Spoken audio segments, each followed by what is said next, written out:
All right. And I think that people are slowly making their way over to the sessions.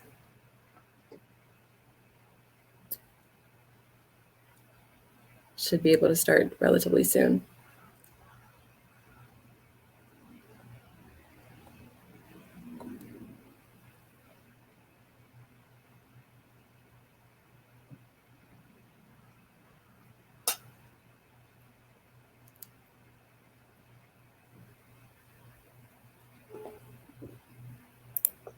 All right.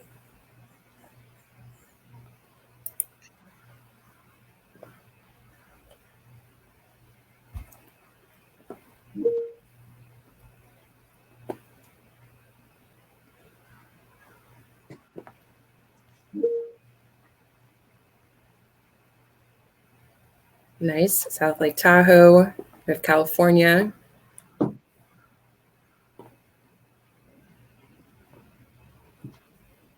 We have about 3 minutes before we'll start.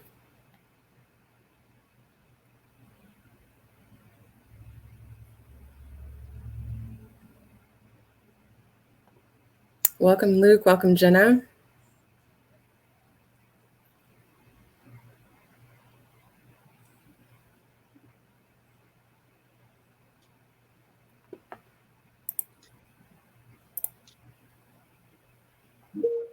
Any others?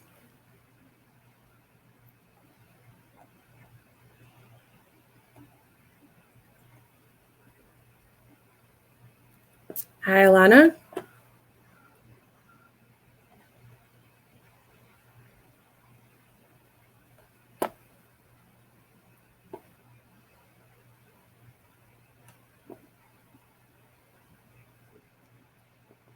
All right. We have about 2 minutes.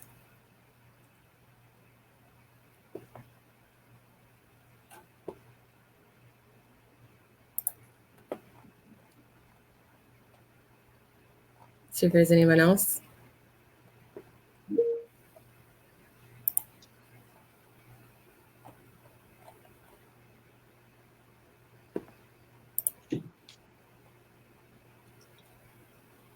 All right, I know there's a few different Ask an Expert talks going on right now. Hopefully people will navigate here soon.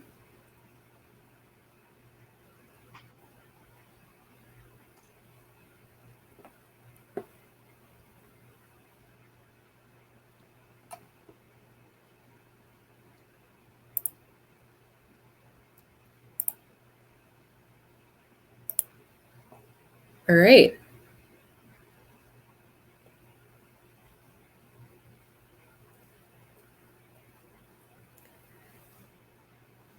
Again, if people, as you come in, please tell us where you're from and what companies and organizations you're representing. We'll go ahead and get started. Good afternoon and welcome Virgin Net Zero attendees to our Ask an Expert session. I'm Lacey Reddix, infrastructure analyst for GreenBiz, and we have two inspiring leaders with us today. We have Ryan Mooney-Bullock, executive director of Green Umbrella, and Debbie Raphael, director of San Francisco Department of the Environment, who graced our main stage earlier today with an insightful keynote address. I will have both of them introduce themselves in just a few minutes. To start, the purpose of this interactive discussion is to do a deep dive on your questions about how companies and cities can partner to hit net zero. You can join the conversation in one of two ways: on screen by clicking the Ask and Share audio and video button. I can then bring you to the stage to ask your question directly, or through the Q&A box on the right-hand side of the screen, and I can read your question for our experts to have them answer. This session will be recorded and made available after this event. To get the conversation kicked off, I'll let our outstanding speakers introduce themselves. We'll start with Ryan Mooney-Bullock. Ryan, can you tell us more about yourself and the work you're doing at Green Umbrella? Sure. So Green Umbrella is the Greater Cincinnati Regional Sustainability Alliance, and we really serve to foster cooperation and collaboration across all different sectors of our community who are working on environmental and resilience issues. And so we do that by pulling together teams, coalitions, they go by lots of different names, that are really focused on solving a particular problem and identifying who do we need at this table in order to really effectively work towards this challenge. And that includes many businesses. Of course, we have tons of support from the public sector, other nonprofits, but some of our key champions are from the business community. And so I'm excited to be talking to you today about how we've partnered with the city of Cincinnati and how you can help in whatever city you live in. Nice. All right, and now we'll have Debbie Raphael. Debbie, we heard from you, your great work you're doing in San Francisco earlier, but can you tell us a little bit more about you today? Sure. Thank you so much, Lacey, for this opportunity. And hello, folks at Verge Conference. So I'm Debbie Raphael. I did get to address the group as a keynote. Just a little bit about me personally. I'm a scientist by training who decided that I didn't want to do science. I wanted to use science to heal the planet, and found that government was the perfect way to do that. I also understand, as Lacey and Ryan both pointed out, that none of us can do this alone, and that this is about collaboration. It's about all of us working together. And in San Francisco, we have a Department of Environment. Not every city does, but we do. And I look at us as sort of a hub of a wheel, where the spokes are connecting all of us with our partners, whether they are governments or residents or businesses or outside of our boundaries altogether. It takes us all. So thanks. Yes. All right. And I don't see questions yet, but feel free, everyone in the audience, to put questions in the Q&A chat. And I'll start with a few questions. So first, we can all feel the global push to drive down emissions. We have the Paris Agreement. We have Glasgow COP26 conference coming up in November. We know immediate action is needed in order to meet our 2030 milestones. But Ryan and Debbie, could you explain what unique roles do cities play in getting to zero emissions? Yeah, I think that everyone experiences their situation, their life, wherever they are, the place that they're in, right? And so we can have these really important global initiatives and national initiatives that are driving our goals and our progress. But when it comes down to it, it's what happens at the local level that's really going to make a huge impact, especially in certain emission sectors. And so, especially here in the state of Ohio, where our state leadership is not as aggressive towards climate emissions targets, our local leaders have really had to play an even more important role, recognizing that if our state leadership is not going to get us there, we need to make sure that every city in Ohio, or as many of them as possible, are on board to reduce their emissions in every way that they can. Nice. And then Debbie? Yeah, it's a really important question. What is the role of cities? What is the role of government? And in a situation like we have in the United States of America, the cities actually have a lot of power. When I go to Europe and people hear about the kind of laws that we're passing in San Francisco, they're very confused by it, because in Europe, cities aren't where a lot of policy is set. It's set at the national scale. But as Ryan said, when you've got limitations at either the state level or the national level, then the city is the laboratory, if you will, for risk. It's a laboratory for change. And I look at it as cities having various levers for scaling change. One lever is the bully pulpit. We can access in education and outreach. We can reach out to our constituents, our residents, and help them make change. The second lever we have is collaboration in terms of working with businesses to enable them, provide incentives, to provide thank yous, if you will, through green business and recognition programs, and as well as learning from our businesses. And then the third very important element is unique to government, which is the ability to pass policy, the ability to send signals to the marketplace about what is going to be happening within our borders. So for example, when San Francisco bans styrofoam or bans plastic bags, that's a very strong signal to the marketplace that you're not going to be able to sell that product in our city. We can also have more broad signals. For example, when we ban natural gas in new construction, we're sending a big signal to the market, to not just the suppliers of electric appliances, but also to the contractors, to the building professionals. We're sending a large signal saying this is what we think is important. We will use our own procurement and lead by example. And I noticed there's somebody here from EPA, environmentally preferable purchasing, and that's where government has such an amazing lever with its own procurement to send those signals. Because at the end of the day, it really is the marketplace that can move much faster than government, but cities have the ability to send those signals, to use their own purchasing power, to educate and constituents, and to make partnerships. So we are where it's happening here in the U.S., and I'm really excited and proud to be part of that. Thanks. Great answer, both of you. We're already starting to see questions in the Q&A as well as in the chat. I'll start with the Q&A questions first. So Chris asked, has anyone found a way to combine adaptations and preparations for climate impacts as a vehicle to increase awareness of a need for aggressive drawdown actions? Either Ryan or Debbie, if you would like to take that question first. I'll just grab onto that question because I like to use the Scrabble metaphor that we're looking for double word scores and triple word scores. And so those elements that are mitigation and adaptation together are incredibly important. And of course, that triple word score is equity. So let me give you an example of that would be tree planting, very basic example of a mitigation strategy to absorb CO2, an adaptation strategy to allow for shading and energy efficiency, and an equity aspect when you look at where your trees are being planted and focus your resources there first. So I would say then that our sea level rise in the Bay Area, to answer the question very specifically, as well as heat events, are incredible motivators for people to understand that climate change is here. And therefore, the things that we need to do, the investments we need to make in mitigation, also can help in the adaptation as well to lessen the impacts of sea level rise, lessen the impacts of heat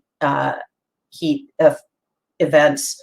So the question is getting at that intersection, and I think it's a really powerful one for cities to focus on.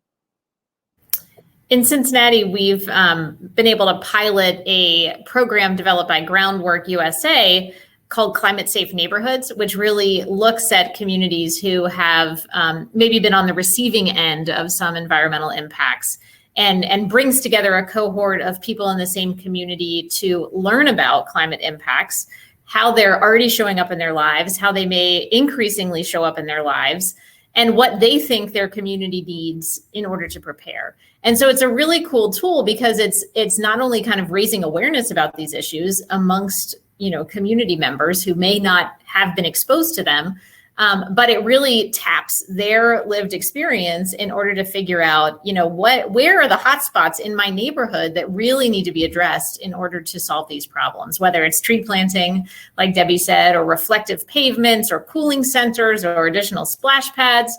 And again, looking at those things that are reducing emissions and also adapting for changing temperatures. Nice. And so now we have two specific questions, one for Debbie and then one for Ryan. I'll start with your question, Debbie. What do you think of the 24/7 clean energy commitments being made by corporates, cities, CCAs, and the federal government? Sorry. So say that again. What do I think about which commitments? The 24/7 clean energy commitments being made by corporate cities and the federal government. Well, on one level, I cannot answer that question because I don't know specifically about 24/7 commitments. I know a lot about commitments, and I'm not sure if my understanding of commitments is relevant. So maybe I need a little more examples on that. What I do believe, though, is that commitments made by the federal government are key. And frankly, I'm very relieved that we have commitments coming out now from our federal government. And the commitments from the business sector are, I cannot overestimate their importance. One of the things that the challenge for local government, challenge for cities, is this concept of political will. How do you make it safe for elected officials to take bold action? And the way you do that, the way you create, I call it this, the political space for elected officials, is by giving them pressure. And I don't mean pressure in a negative way. I mean pressure in a supportive way. Like, we're going to be there. We have your back. We're going to hold you in a place, in a safe place, so that you can lean in and you can make some pretty dramatic decisions and you're going to be okay. And one of the main signals that elected officials will look at is, where's the business community? And if the business community is making bold commitments, wherever those commitments are, the race to zero, 24/7, whatever, under 2 MOU, there's so many ways that businesses can make commitments, then that sends an important signal to the elected officials that there's an expectation that they can be bold, that they can take some risk, and therefore those commitments are incredibly important. Now, of course, what's important is the credibility of those commitments, and that how do we know that businesses are actually living up to their commitments? And to me, that's a different question in terms of credibility and authentication. But in terms of the importance of the commitments, it's so, so important. And it just makes my life so much easier. Got it. And that question was from Luke. Luke, if you would like to do a follow-up question, feel free to add it in the chat, or we can also bring you on stage if needed. And so we'll move on to Leslie's question to Ryan. So her question was, how do you help lead Ohio in driving net zero initiatives? What advice do you have for leaders in states that are not as progressive? Well, Ohio is not as progressive. Maybe that's what you're looking for. Again, taking it to the local level is something that we see as really crucial. We do also have some amazing statewide organizations like the Ohio Environmental Council and Power a Clean Future Ohio, which are really Power a Clean Future Ohio came out of the OEC in order to basically get local governments to commit to. I forget the exact details of their commitment, but to basically, create a plan for how are we going to reduce our emissions. And it's something that they are being very intentional about approaching from a nonpartisan basis, right? So they specifically pull together mayors who are on all sides of the political spectrum, point to jobs creation, in energy efficiency and renewable energy, point to all these different ways that the choices that we can make now are beneficial to our communities, whether or not you really care about the climate impacts, right? We still are in this place, unfortunately, where some of our leaders aren't quite there. But it's hard to argue against the policies and the activities that we're advocating for, because for the most part, they are improving quality of life, they are improving economic conditions, they are helping our nation move forward in ways that are going to help us stay competitive. And so, I'm happy to speak more to like what we're specifically doing in Cincinnati in order to make sure that we maintain momentum around our goals, but really, getting to know the elected officials, helping them to make the connections between their constituents and what you're advocating for are all kind of key pieces of the strategy. And this might be a good time for you to speak directly on what you guys are doing in Cincinnati, if possible. Sure. Yeah, so the city of Cincinnati is the hub of a large region that Green Umbrella works in more broadly. But the city of Cincinnati has really been our leader in terms of climate planning, resilience planning, and emissions reductions goals. It established its Green Cincinnati plan in 2008 and then renewed it in 2015. And then we'll have another one coming up in 2023. And it has, basically on target to reach zero emissions by 2050. At this point, depending on how everything goes. And one of the things that's interesting about it is that it sets goals for local government operations, but then it also sets another set of goals for community emissions, right? So it's tracking separately, what is our government contributing? What is the community contributing? And when we look at, where we were in 2015, the business community, just in terms of emissions, was contributing 54% of emissions in Cincinnati. This is outside of government operations. And so even with all of our residents, all of the transportation in our region, the business community has a big role to play. And so, Green Umbrella supports the Green Cincinnati plan in terms of kind of stakeholder engagement and getting feedback for the next versions of the plan, but we also help champion some of the recommendations that are listed in there to make progress towards those reduction goals. Nice. Thank you, Ryan. Moving on to Alexander's question, and I'll go with Debbie, but if either one of you have an answer. His question is, have any of you all done work related to the roles cities can play regarding embodied emission in the building sector, given their unique purchasing power in construction? And Debbie, it seems like you can speak to this pretty directly. Yeah. It's a great question. When we look at, and I can get wonky on this pretty fast. So when you look at the carbon impacts within a city's borders, you've got the operational carbon, right? That is the carbon of what it takes to operate and inhabit a building. So that's the energy you use, that's your transportation fuels, all of the things that go into living and working in a city.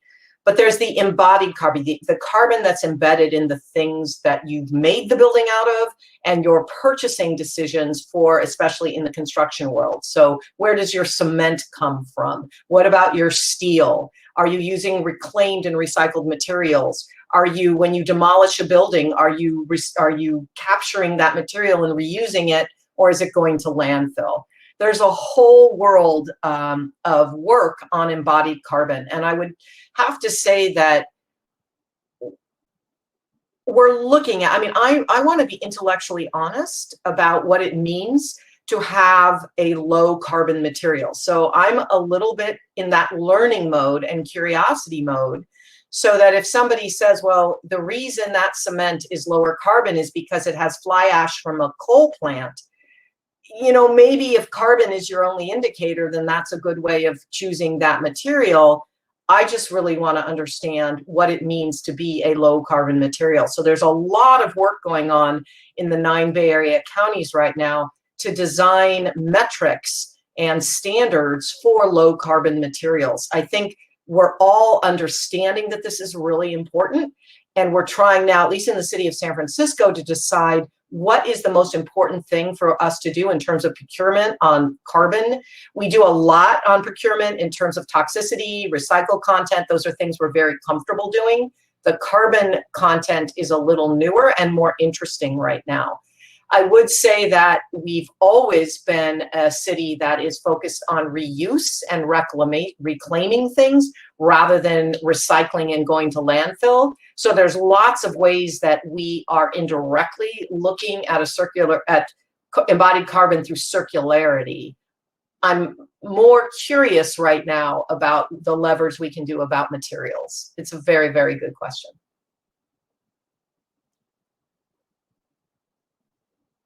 And great answer. And then Ryan, did you have an answer too okay. And I can move on to Victoria's question. So Victoria asked, how are you accelerating the uptake of clean energy improvements to existing buildings that can be very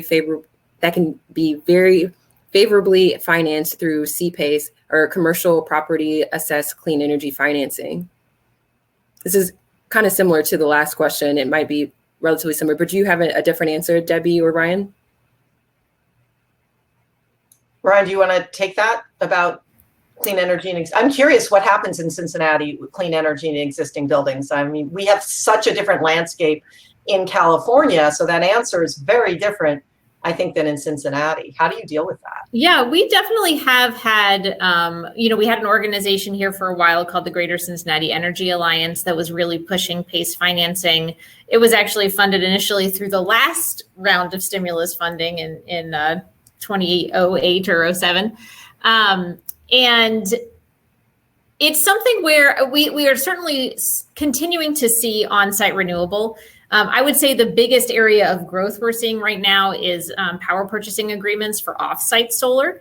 The city of Cincinnati actually purchased what they believe, or has set up what they believe is the largest municipally owned solar field in rural Ohio, outside of the city of Cincinnati, that will basically cover all of its operations, although it's slightly more complicated than that.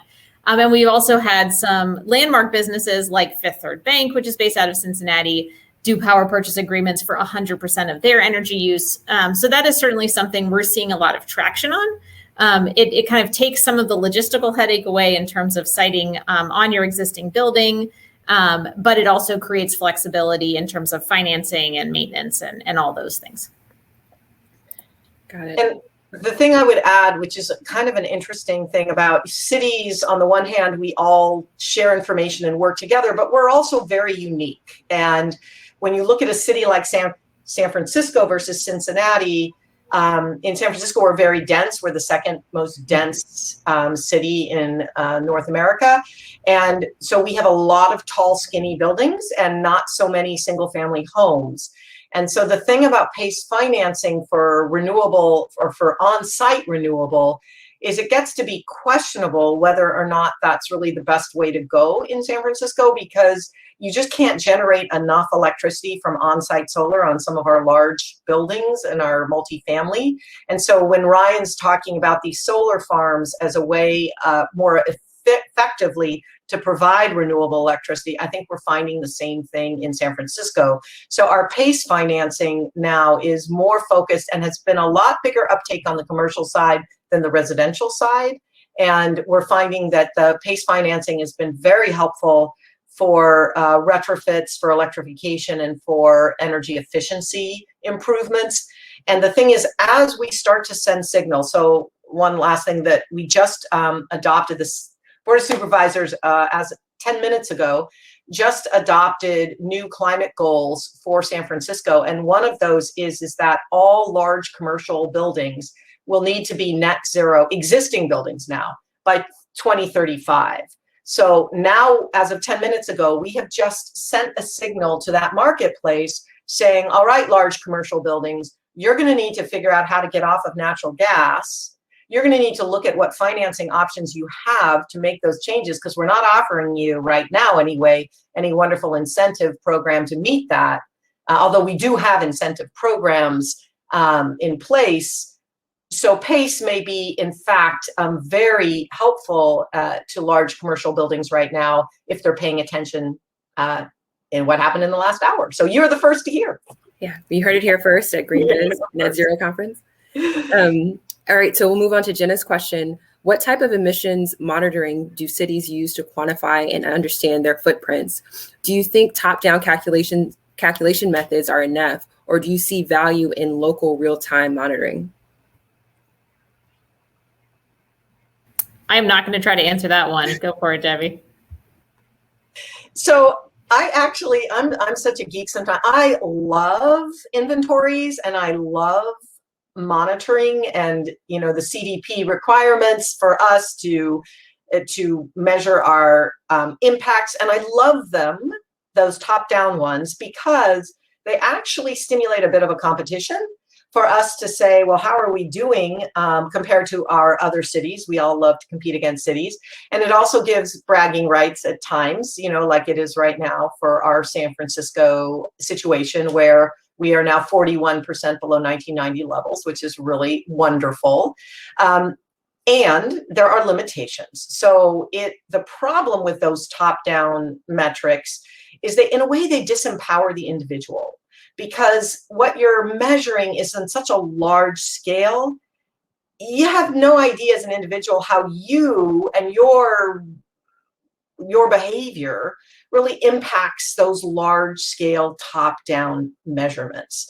And that's why, actually, San Francisco developed its 0-80-100 routes framework, because we found when we just used those measuring tools, they just made people's eyes glaze over, because people didn't know, what does it mean to be 80% below 1990 levels by 2040 or whatever, blah. Who knows what that means? You need to have things that are much more usable. And there are some really interesting footprint models for individuals and ways that businesses can measure their own carbon impact. I still kind of like 0-80-100 routes as our own sort of organic homegrown metric, because it's really easy to understand how you can just look in your black bin in San Francisco and say, all right, is my black bin, how does it compare to my blue and green bin? Well, I'm probably not at zero waste yet because I have something in my black bin. What can I do to avoid that? It's very visceral and immediate. And 80% of trips in low carbon sustainable modes you can think to yourself, how many times do I get in my car? Is it 80% is it only 20% of the time I leave my house? Probably not. So there's probably more ways I can look at it. So so the answer is I love them, and I don't think that they're sufficient to motivate behavior change. Thanks for that, Debbie. And thank you for referencing the 0, 80, 100 roots goal. If there's a link that people can learn more about that plan, please let me know. We can add that to the chat. But in the meantime, I will move on to the next question from Tiffany. This question is related. So Tiffany asked, related to the analogy of a triple word score on adaptation. Hold on one second. Triple word score of adaptation, mitigation, and equity. Do you know of any local municipalities who are also doing a good job involving youth and education as well? And Ryan, yeah. Well, I know what Cincinnati is doing. We have had a partnership with Cincinnati Public Schools, which is the largest district in our region, to make sure that environmental education and outdoor education is integrated into every kid's experience every year. And that's something that, we're continuing to build out in terms of what does that mean for programming, for outdoor infrastructure, for curriculum. But we have a number of other school districts in our region, as well as private schools, who have really taken the lead on that. So there is the Kenton County Public Schools in Northern Kentucky, which is just across the river from us, has a few amazing buildings with renewable energy, geothermal systems, really, you name it, they did it, and they did it really affordably. And they have done a fantastic job of not just making this a building that the school community is proud of, but as really a super serious learning tool for their students, to the extent that, they had students on site during construction, learning some of the building trades. They have internships that they run with, anything like department stores to become energy managers for their buildings. So they're really leveraging the investment that they made in their campus into what are the potential outcomes for our students if this really becomes an integral part of their learning experience. And it's pretty awesome to see the level of enthusiasm and where the students are going with it. Nice, great to hear. And then Debbie, did you want to answer the question as well? I would just say that this idea of leveraging a youth voice is so key. And it's something that I'm personally very passionate about, and think that, at least I can say personally, I don't think we've done nearly enough of in San Francisco. We've got a lot of really passionate youth who are passionate about all sorts of social issues. And I think we could do a better job. Not that we're doing zero. I mean, my school ed person would be horrified if she thought I thought she was doing zero. She's doing amazing work with the schools, and we had a youth summit on Earth Day. I will say that when cities get together in our networks, this idea of how we empower and engage youth is a very common topic of conversation, of how we can do a better job. And so Ryan's examples of what's going on in Cincinnati are really inspiring and important for other cities to hear, because then we start to understand what concrete ways we can engage people and youth in particular for action. They're very impatient with us, right? They're like, all right, come on already. What are you doing? Enough talk. Let's see the action. And so that is exactly what we all need right now. It's a little bit of a kick in the pants sometimes. So I'm very appreciative of that energy, and I think we could do more to cultivate it. I would also point back to groundwork. If you have a groundwork chapter in your city, check them out, because they are doing amazing work with youth. It's kind of like this civilian conservation corps concept, right? They empower youth in jobs that helps them connect with the natural environment, and also learn all kinds of different skills and get exposed to lots of different ideas. And at least here locally, they have become great champions for what we adults should be focusing on. Great too, and thank you for mentioning groundwork. This follow-up question from Sid is relatively is related, but it's more so broadly. So the question is: are cities engaging and motivating the city citizens to participate in CO2 reduction or avoidance? And we talked about the students, but overall, for all city citizens, are there other programs that people can be engaged with? So I'm going to jump in on this. I think this is absolutely key. And if there's one thing that we have learned in the last year and a half of social unrest, of police brutality and murder, is that the community is there, and it's government's responsibility to be better listeners and to open up the power structures to make decisions. And what I'm really interested in and what we're working on right now is changing our model to one of co-creation rather than what I would call a more patriarchal view of we know what everybody needs and our heart's in the right place. And so we want to create a program and invite people to join us.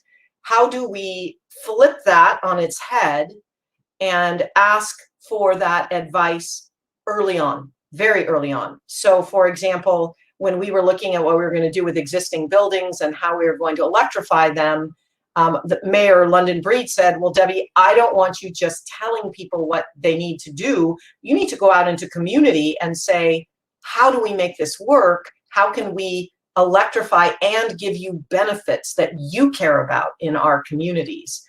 And so we actually paid for the part, and this will warm Ryan's heart, we paid for the participation of community organizations to work with us very early on, Poder, Emerald Cities, Green Lighting Institute.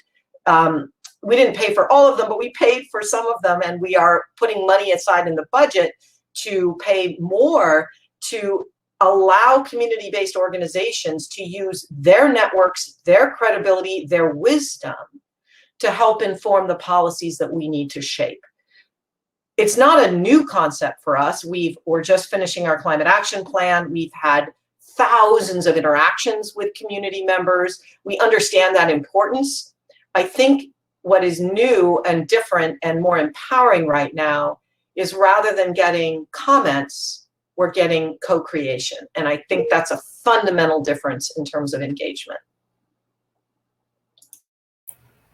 Nice. And then we're kind of getting close to time. So there's a lot of interest from Ben's question, or for Ben's question. Can you talk about the dynamics of working with some of the largest polluting companies in your cities while trying to reach the sustainability goals you've set without driving the organizations out?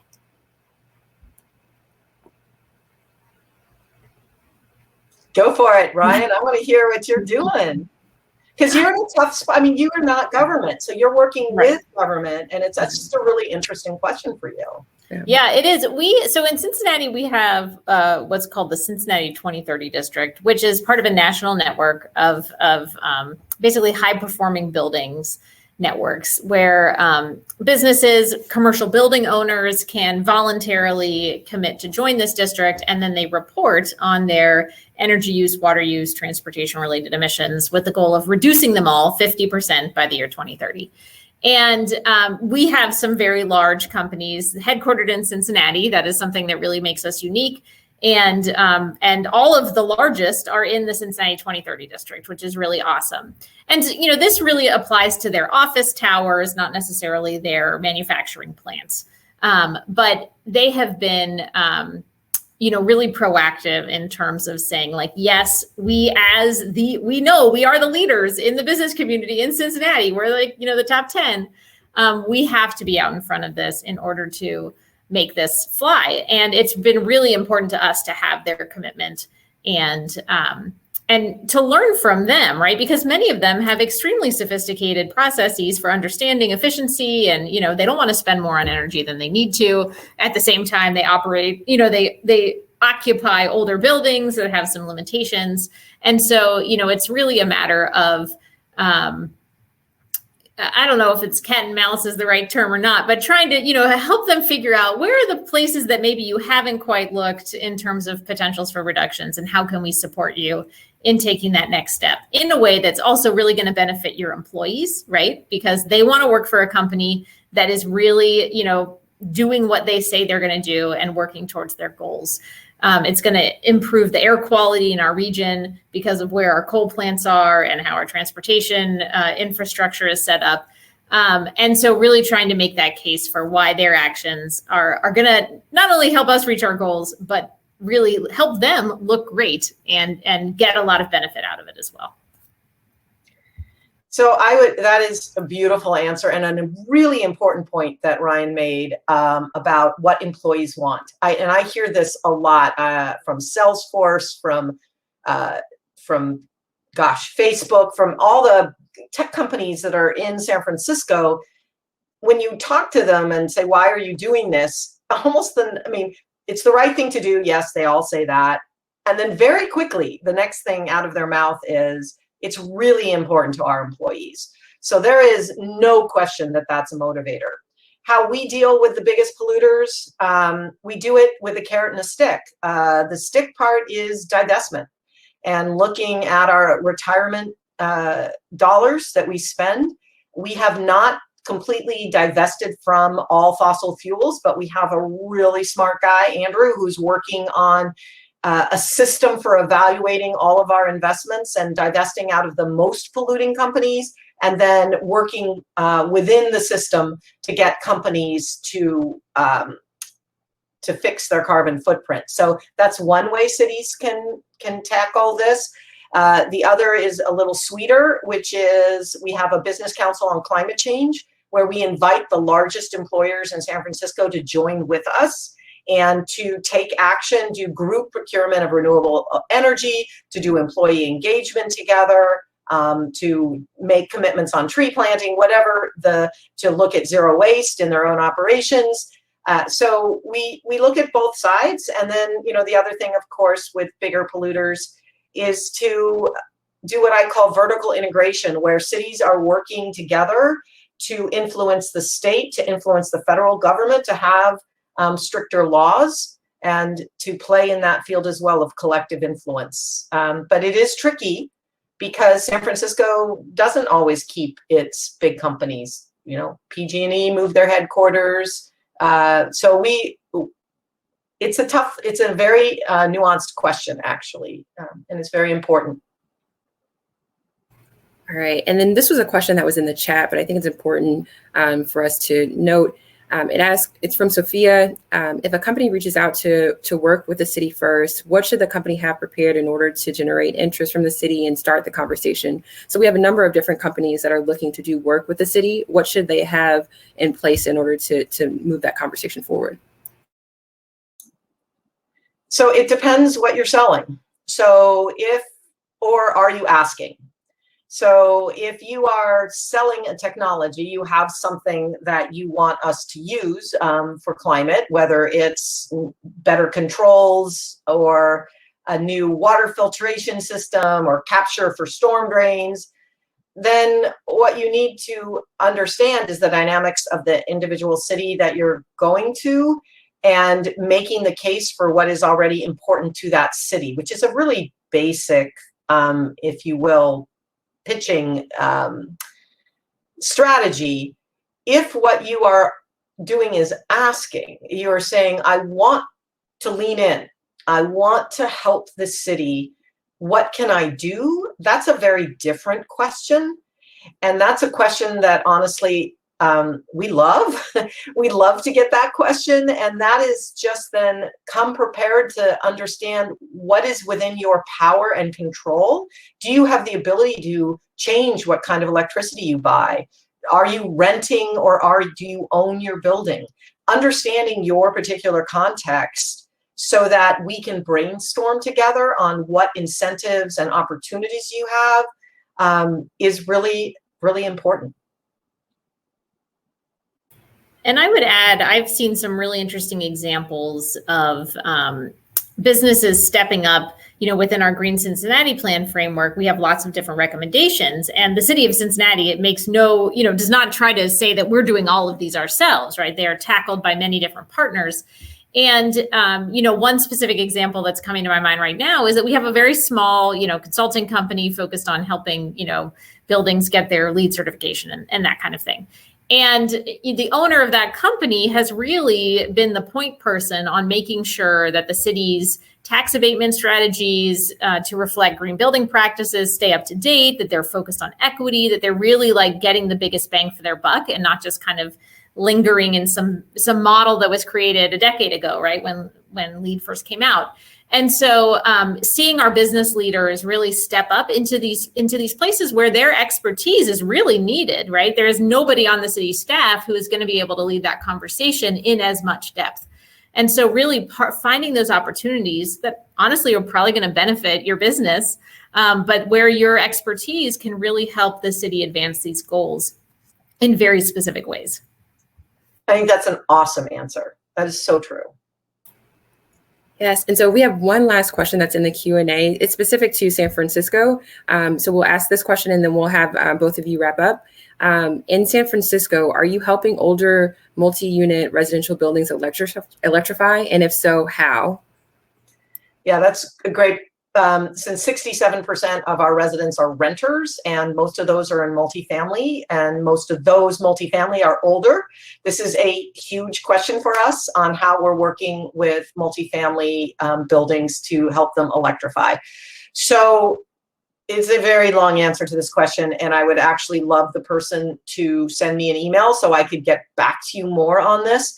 But in short, we have something called Bayren, Bay Area Regional Energy Network, which is the 9 Bay Area counties who are working together to get ratepayer funds to offer incentives to multifamily units, multifamily buildings specifically, to help them have increased energy efficiency. Now we're able to use those incentive funds to fuel switch to replace a gas boiler with an electric boiler or a heat pump system.